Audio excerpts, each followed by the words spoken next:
Good afternoon, and welcome to all. I'm Jack Stanley, and this concert is coming to you from the Blue Room on the campus of Canterbury Woods in Pacific Grove, California. This is my 47th concert broadcast to the residents of Canterbury Woods since the lockdown began on March 17th, 2020. Today's concert is all about the music of Richard Rodgers. The first 8 songs you'll hear were composed by Rodgers in cooperation with the lyricist Lorenz Hart. Then towards the end of the concert, you'll hear 3 songs Rodgers composed working with his second lyricist, Oscar Hammerstein II. And a month from now, at my next concert, 4 weeks from today, that will be all music from the rest of Rodgers' remarkable career as he continued composing songs with Oscar Hammerstein. Rodgers was born at the beginning of the 20th century, on June 28, 1902, in Queens, New York.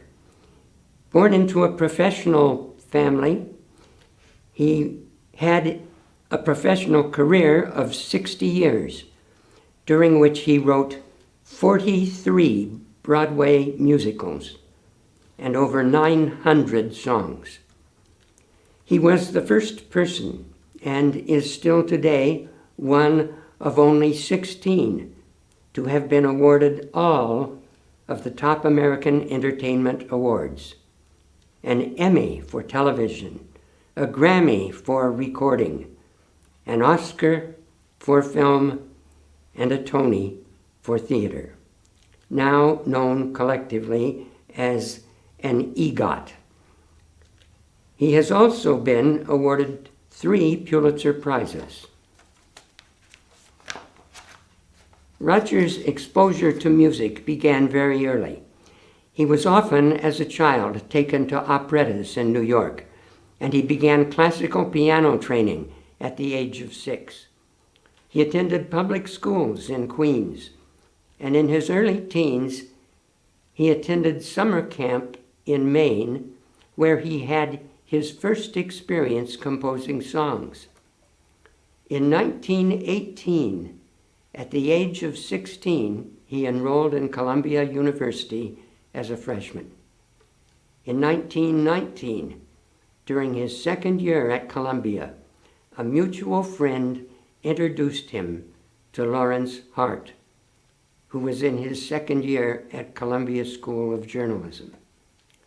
Their shared interests in music and theater led to an immediate friendship, which soon blossomed into a professional partnership. Hart was 7 years older than Rodgers, and he was working part-time while he was attending college for the Schubert Brothers theater and vaudeville business, translating German plays into English. He suggested to his new young friend that they combine their writing and musical talents and attempt to write songs for vaudeville. In the same year they met, their first effort, with the title Any Old Place with You, was included in the Broadway musical comedy A Lonely Romeo. And the next year, 6 songs were used in the musical comedy Poor Little Ritz Girl, which also included music by Sigmund Romberg. The new young songwriting team was in good company. 4 years later, they were hired to write the score for the 1925 Theater Guild production, The Garrick Gaieties, the success of which brought them serious acclaim, and which included their first really serious hit, with the title We'll Have Manhattan, which opened with these clever rhyming lyrics by Larry Hart. We'll have Manhattan, the Bronx and Staten Island too. It's lovely strolling through the zoo, and continues with a seemingly endless series of home run rhymes, finally ending with a bases-loaded home run rhyme for a New York audience. The city's clamor can never spoil the dreams of a boy and Goyle. He used that line after 3 times saying, the wondrous city can never. The city's a wondrous toy, just made for a girl and boy. That one 3 times, and then during the encore, the city's clamor can never spoil the dreams of a boy and Goyle. It was a show-stopping rhyme. And this brings us to our first Rodgers and Hart song of this afternoon's concert. I've put We'll Have Manhattan together with a song written 5 years later with the title Dancing on the Ceiling. It was originally written for the 1930 Broadway musical Simple Simon, but Rodgers cut it out of that play and inserted it into a London musical entitled Evergreen. Both of these upbeat melodies caught the attention of several jazz musicians, making them a long life in jazz music, including Ella Fitzgerald, Oscar Peterson, and several others, eventually becoming jazz standards. Here is our first medley of the concert. We'll Have Manhattan and Dancing on the Ceiling.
We'll have Manhattan and Dancing on the Ceiling.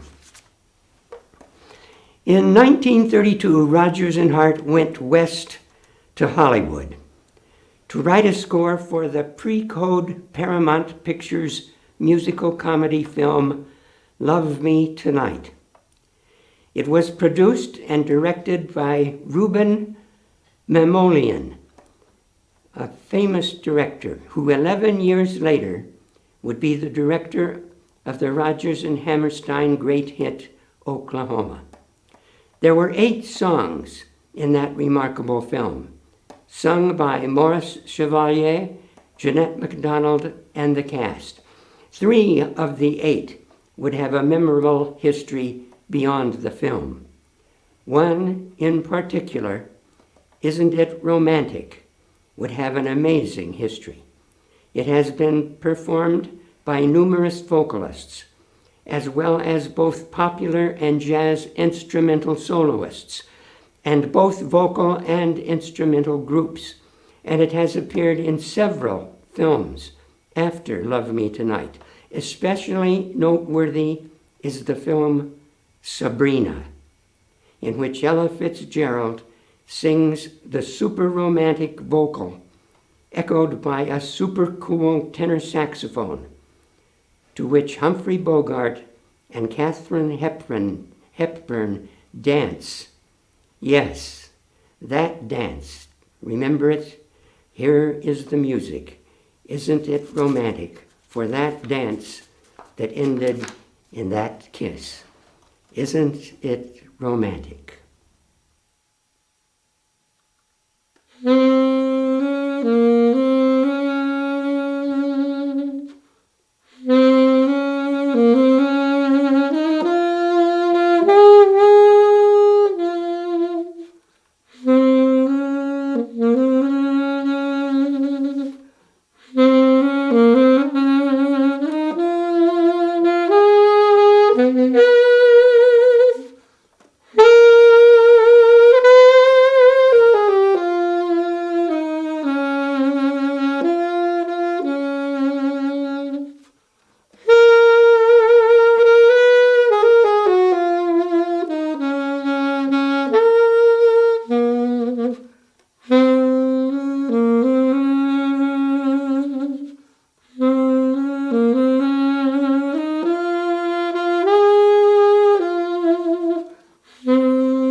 My Heart Stood Still was written for the Charles Cochrane Revue, One Damn Thing After Another, which opened in London at the London Pavilion on May 19th, 1927.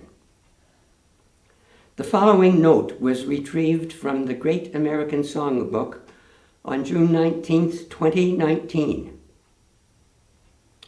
And this is the quote. In March 1927, Rodgers and Hart had traveled to Paris from London to meet with the arranger, Robert Russell Bennett, to try to persuade him to orchestrate the songs for their upcoming London revue, One Damn Thing After Another. On their way back to Paris, from a sightseeing expedition to Versailles, a truck came within a hair of demolishing the cab the two songwriters, along with their two female companions, were riding in.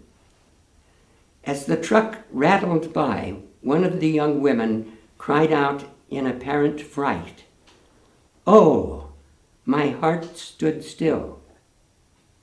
Without losing a beat, Hart, apparently unaffected by what must have been a nerve-jangling moment, instantly urged the unfailing, conscientious Rodgers to make a note of her exclamation as a potential song title. Hart's partner faithfully jotted it down in his address book, and upon coming across the note only after they had returned to London, proceeded to construct a melody. When Rodgers played it for Hart, the lyricist loved the tune, but claimed no recollection at all of the precipitating incident. Still, within no time at all, he produced the lyric for the now classic song.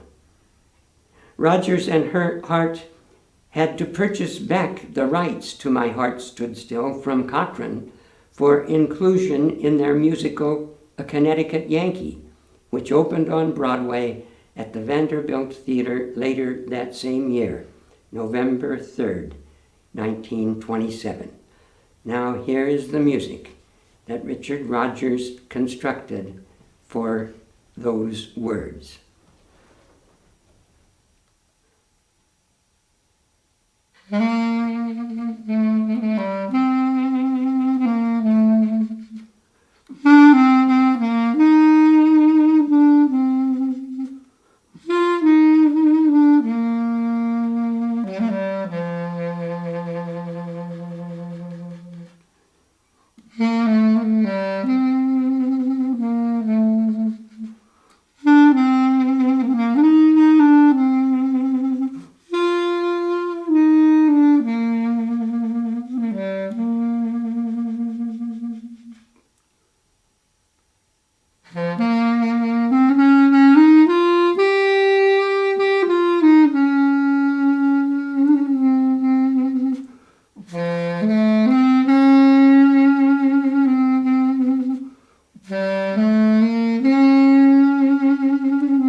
My Heart Stood Still. Now, forward to 1932 again. In the same year that Rodgers and Hart wrote Isn't It Romantic for the Mamoulian film, Rodgers wrote a melody that he would remember as one of his favorite melodies. Hart made 3 different attempts to write lyrics for the melody, all of which resulted in songs that failed, that were cut from the show or film that they were written for before production, and the songs were never used. His fourth effort was finally a winner and eventually became one of their most popular songs. The title of Larry Hart's fourth effort was Blue Moon.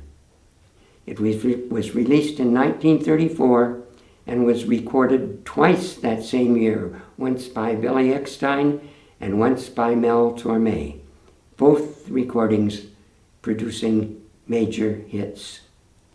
It was also my mother's favorite song, and it was the song that I chose in my early high school years to be the theme song of my first band.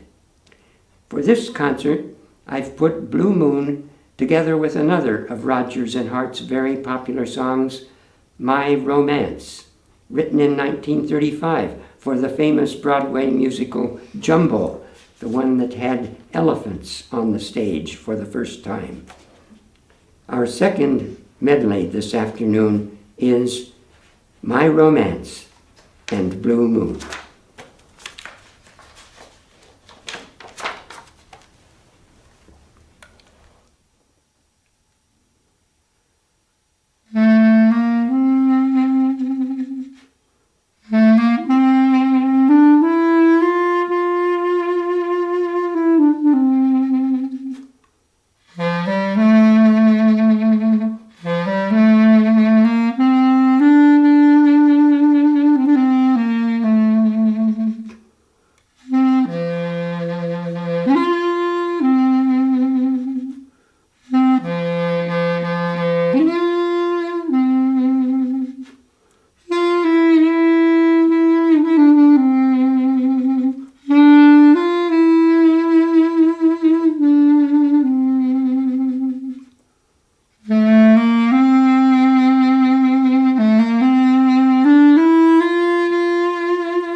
Thank you.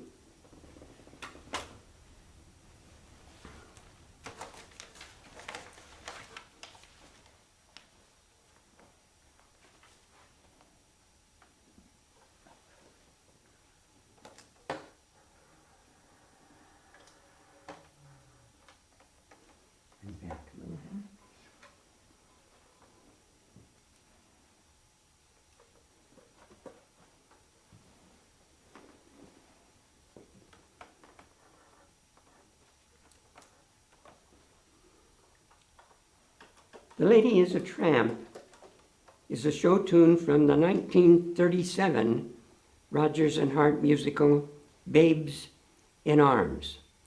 It was introduced by Mitzi Green, who was a former child film star in the early talkies era. Larry Hart's lyrics are essentially a spoof of the ridiculous pretensions and phony etiquette of New York's high society. She gets too hungry for dinner at 8. She likes theater, but never comes late. She never spends time with people she'd hate. That's why the lady is a tramp. Doesn't like crap games with barons or earls. Won't go to Harlem in ermine and pearls. Won't dish the dirt with the rest of the girls. And that's why the lady is a tramp. The music quickly became both a popular and a jazz standard. Tommy Dorsey recorded it in 1937. The lyrics were left out of the film version of Babes in Arms, where it appeared only as an instrumental. But the words were perfect for Pal Joey in 1957, where Frank Sinatra sang it to Rita Hayworth. And then Tony Bennett and Lady Gaga made it a duet hit, recording it as recently as 2011, showing that the clever lyrics, though dated, can still be rendered successfully. Here's the music to The Lady is a Tramp.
The Lady is a Tramp.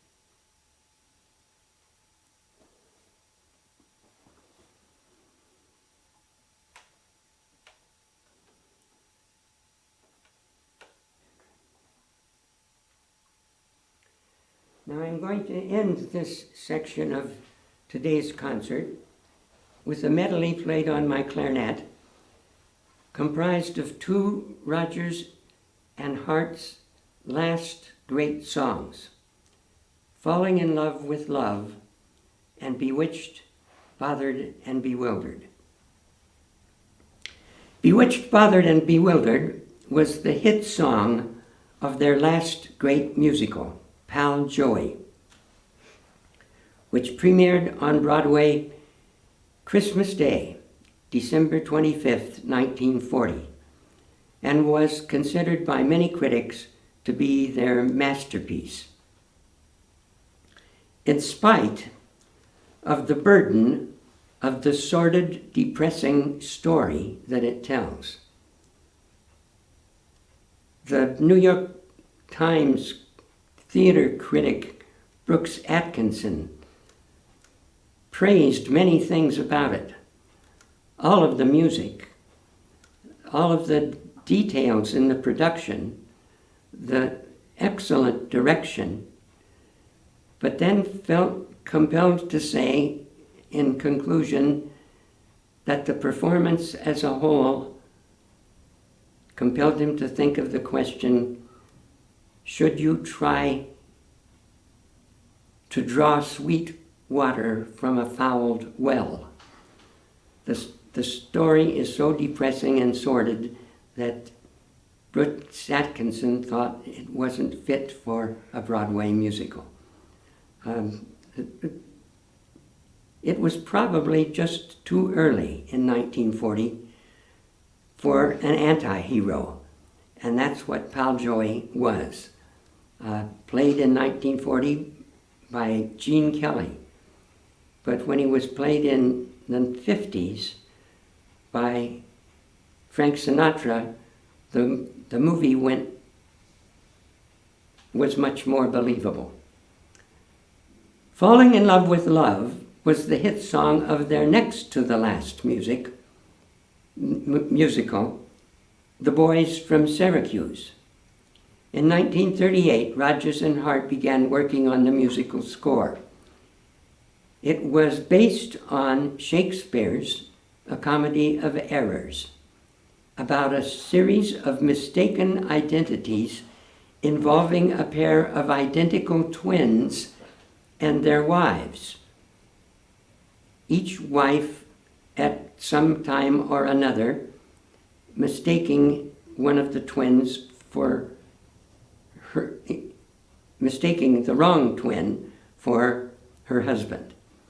It was the first Broadway play it was the first Broadway musical based on a Shakespeare play.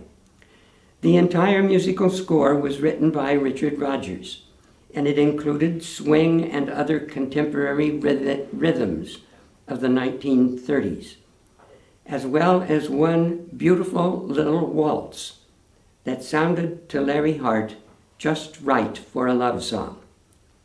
A libretto had been adapted from A Comedy of Errors by the British librettist George Abbott to tell the story of the play. But the lyrics for all of the songs were written by Larry Hart. The libretto called for the wife of one of the twins to sing a song to her husband's twin brother, explaining how she had mistakenly fallen in love with him, thinking that he was her husband. Hart chose that little waltz that sounded like a love song for that song and gives it these words. Falling in love with love is falling for make-believe. Watch for the internal rhymes. Falling in love with love is playing the fool. Caring too much is such a juvenile fancy. Learning to trust is just for children in school. I fell in love with love one night when the moon was full. I was unwise with eyes unable to see. I fell in love with love everlasting. but love fell out with me. Here is our third medley of today's concert, Falling in Love with Love, and Bewitched, Bothered, and Bewildered.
Close it, please.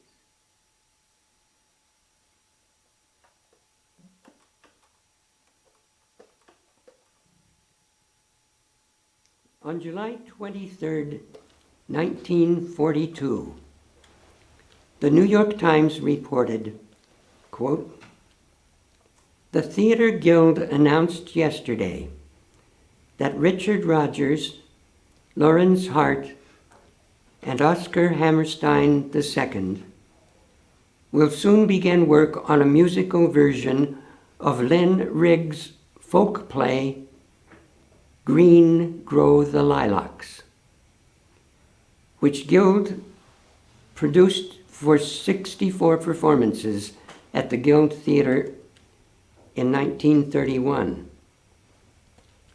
Rodgers had brought Hammerstein into the project due to Hart's worsening mental state. Hart would admit that he had difficulty writing a musical for such a rural setting as Oklahoma, and departed, leaving an eager Hammerstein to complete what would eventually become Oklahoma. Larry Hart died a year later. On March 31st, 1943, as the World War was raging in Europe and the Pacific, a Broadway audience heard the first example of the work of this new songwriting team. As the overture ended and the curtain opened, a lovable cowboy character named Curly McLean, the very opposite of the sordid, depressing anti-hero of Pal Joey, sings the opening words of the opening song. There's a bright golden haze on the meadow. And as if he liked singing it so much he wanted to sing it again, he did. There's a bright golden haze on the meadow. The corn is as high as an elephant's eye, and it looks like it's climbing clear up to the sky. Oh, what a beautiful morning. Here is Richard Rodgers' music for those words.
Thank you. As the story in the new play by the new songwriter team continued, Curly is falling in love with Laurie Williams, who is also being pursued by her farmhand, Judd Fry, a lonely, troubled, and rather desperate person of whom she is both somewhat fond and somewhat fearful. At the same time, she is increasingly attracted to Curly. And confused by her conflicting feelings. Then, as Act One is coming to an end and the town is preparing for a box social that both Curly and Judd want Laurie to go with them to, the new team introduces a 15-minute dream ballet which acts out Laurie's troubled feelings, her attractions to Curly, and her fears of Judd in a beautiful ballet in which she imagines Judd attacking Curly and killing him, and in which she runs fearfully from Judd, finally trying to escape into Curly's arms. As she wakes from the dream and the ballet ends, she realizes that the dream has resolved her confusion, that she is in love with Curly. And she sings, ending Act One, the beautiful aria-like song, "Out of My Dreams and Into Your Arms." Here's the music. That was part of the ballet, and then the music for the aria at the end of Act One.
There was a lot more to Oklahoma, a lot more songs, and a terrific conclusion, and lots of talk about the difference in the music of Rodgers and Hammerstein compared to the music of Rodgers and Hart.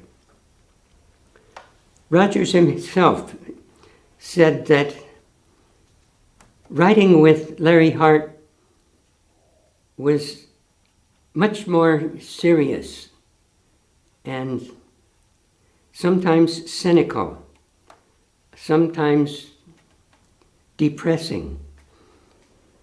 With Hammerstein, it was warm and optimistic. The words were sometimes even corny, but they seemed to fit with his music in a much happier way. And he also commented that working with Hart, Larry Hart always wanted to have the music before he wrote the words. He needed the rhythm of the music, the tone of the music to be a framework for his clever words.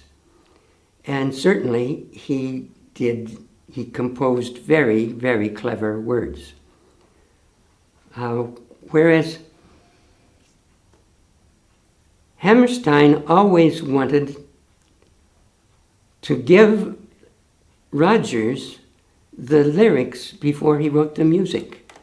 And Rodgers liked that a lot better than having to come up with the kind of music Larry Hart wanted for his humor. So in lots of ways, it worked out better. Both Hammerstein and Rodgers were leading with their strength. And the result was that they were able to do a lot more songs and a lot more musicals. After Oklahoma, Carousel, and South Pacific, and The King and I, and Sound of Music. Think of all of the songs that they put together in those 6 or 7 years. And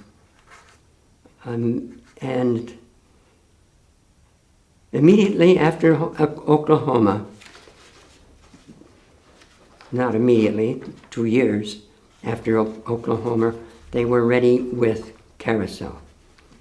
And I'm going to end the concert today with a medley from Carousel, both songs that you know very well and that were very, very popular songs when they were heard in the musical and ever since.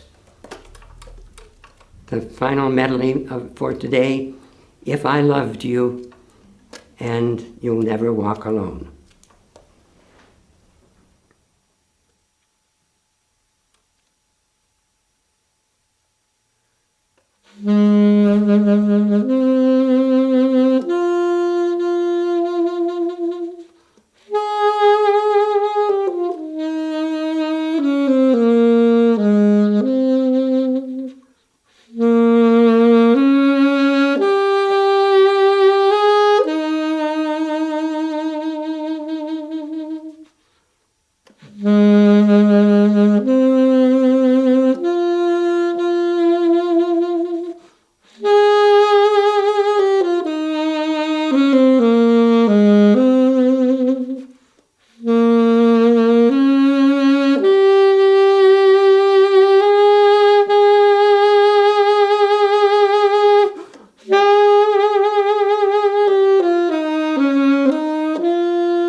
4 weeks from now,